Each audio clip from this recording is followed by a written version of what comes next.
صدى الله جل جلاله أعوذ بالله من الشيطان الرجيم ألم تر إلى الذين خرجوا من ديارهم وهم ألوف حذر الموت فقال لهم الله موتوا ثم أحياهم إن الله لذو فضل على الناس ولكن أكثر الناس لا يشكرون وقاتلوا في سبيل الله واعلموا أن الله سميع عليم من ذا الذي يقرض الله قرضا حسنا فيضاعفه له أضعافا كثيرة والله يقبض ويبسط وإليه ترجعون. Këto ajete vëllezër, Allahu xhelle xhelaluhu I sjell, tani do të lexojmë përgjithësisht, pastaj do të dalim me mësimet e këtyre ajeteve. Thot Allahu xhelle xhelaluhu: "A nuk e ke parë ti o Muhammed alayhi salatu wassalam një grup e cila I ka lëshuar shtëpitë veta. Wa hum uluf. Ata kanë qenë mijëra, me mija njerëzi. Hadhara al-maut, nga frika prej vdekjes. Fa qala lahumullah, e Allahu ju tha, mutu. Vdisni në vend.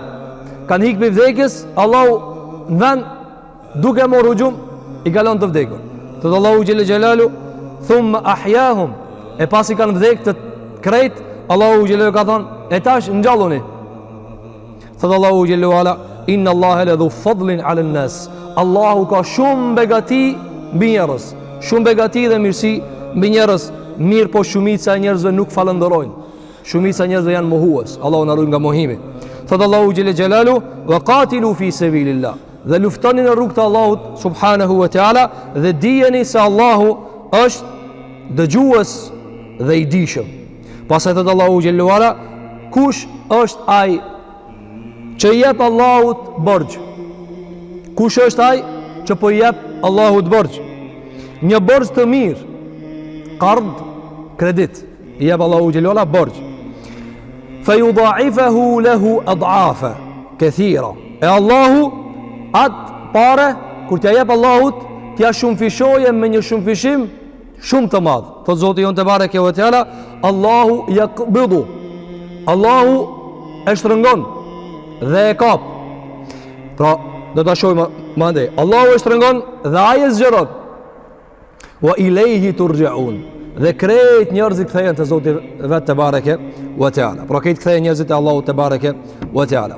Tani nëse ky ajet kush është përsëri Musaf, do ta shohim se është për ajeteve të cilat kanë dhënë dietarët, është shtrirje e terrenit, pra krijim I atmosferës për të treguar ngjarjet e bijve të Israilit, si ata kanë tradhtuar apo shumica e tyre nuk kanë qëndruar parimisht dhe burrisht me pejgambert e tyre, pra I kanë lënë gjithë udhës, dhe Allahu xhelalu ka treguar këtë ngjarje umetit Muhamedit sallallahu alaihi wasallam, që ata kryet e tyre sahabët e pejgamberit alayhi salatu wassalam, e pastaj këtë musliman më vonë që mos të bajnë me pejgamberin tonë alayhi salatu wassalam një si kanë bë bijt e Israilit me pejgambert e tyre.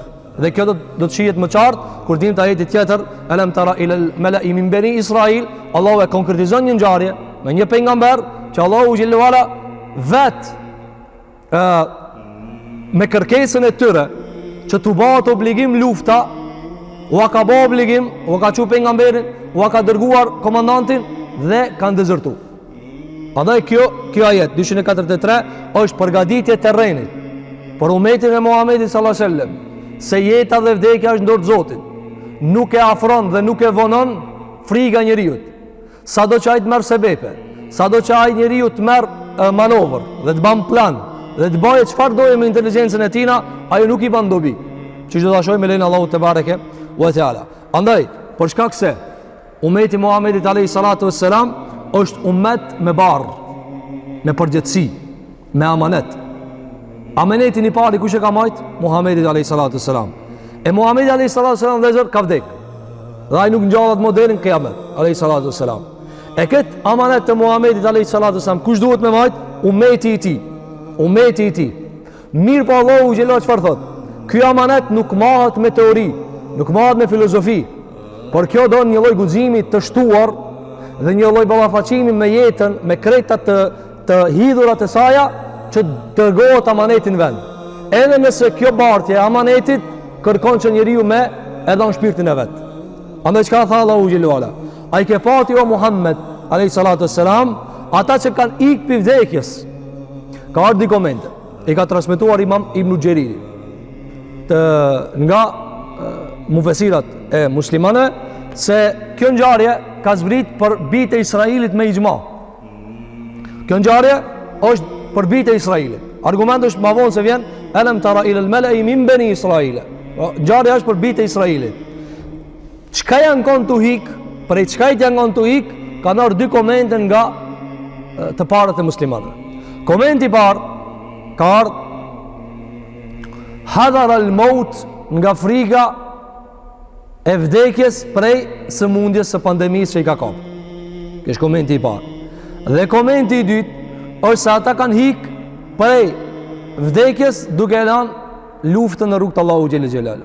Pra thot Allahu te bareke ve teala, ai ka parë ata prej bijve të Israilit, të cilët duke qenë me mira, ka argumente 10.000, 30.000, 40.000, 70.000, 80.000, nuk është më rëndësi numri. Do ta përmendim nga se nuk është më rëndësi numri fare. Thot Allahu xhelel, ata ishin me mira. Kanë dalë pi shtëpiave bashk duke ik prej smundjes mos t'i gjejë vdekja. Apo kanë ik prej luftës rrugt Allahu xhelel xhelalu, në momentin që janë bashk me ik, Allahu i ka mit, ja ka marrë shpirtin e mirë atë. Thot Allahu xhelel wala, fa qala lahumullah, Allahu ju tha, vdesni. Çdo më thonë vëllazër, se njeriu, çka do që të bën? Çka do të ik? Sa do që të bën plan? E këtë do a shohim pse Allahu xhelel ka prurë ngjarje se si musliman nuk i përket me bë këta, se ti do vdesësh se do vdesësh. Domethënë, dhe kjo vëllazër, andaj do ta përmendim edhe poezi se arabët e kanë merak poezinë. Allahu e ka përfshi krejt atë çka kanë thënë poetët dhe më shumë në një ajet. Shumica e njerëzve kur nuk sakrifikojnë për Zotin, kur nuk bartin barrat dhe përgjegjësitë e rëndësisë për Allahun, ata mendojnë se do ta jetojnë një jetë komode. Dhe do të ikin vdekjes. Apo Allahu çfarë thot?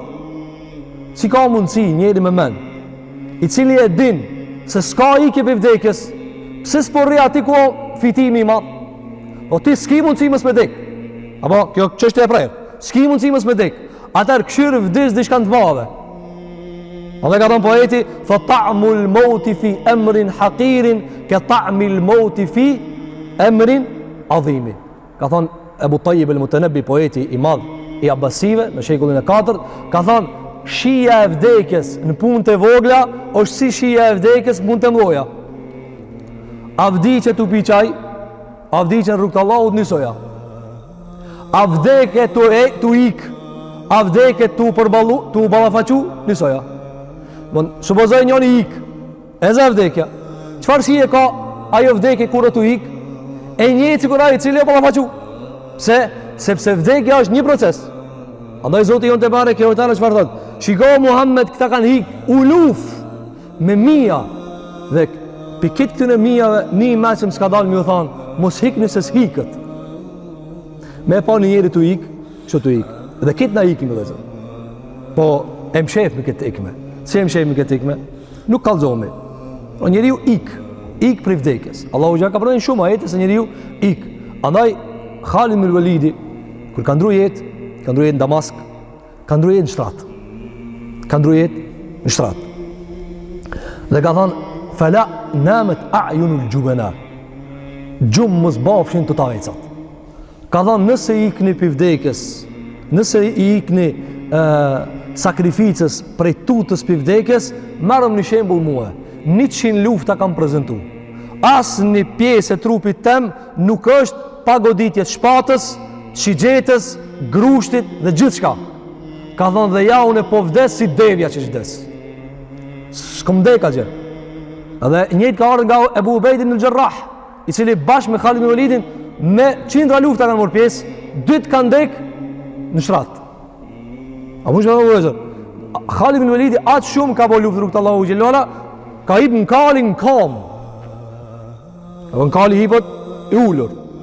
Ajat shumë o konë, jafë, Zoti xhelel xhelal e ka ba, të hafë, në kam ka hip, dhe ka luftue.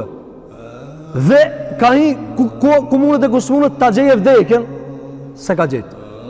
Edhe ka vdek në Damask, mas e kanë shirue, Damask në Shamin, Sirin e sëtshme, ka vdek në shtratë. Andaj, u quë i loth dhe ka thonë, fela namet a'yunul jubana, kur më spafshin gjumë ata shka tutën. Ja vlenë më tutën, 100 lufta ka mërë pjesë, s'kam dek. Apo andaj thot Allahu te bareke ve teala, kjo është ngjarja e bijve të Israilit.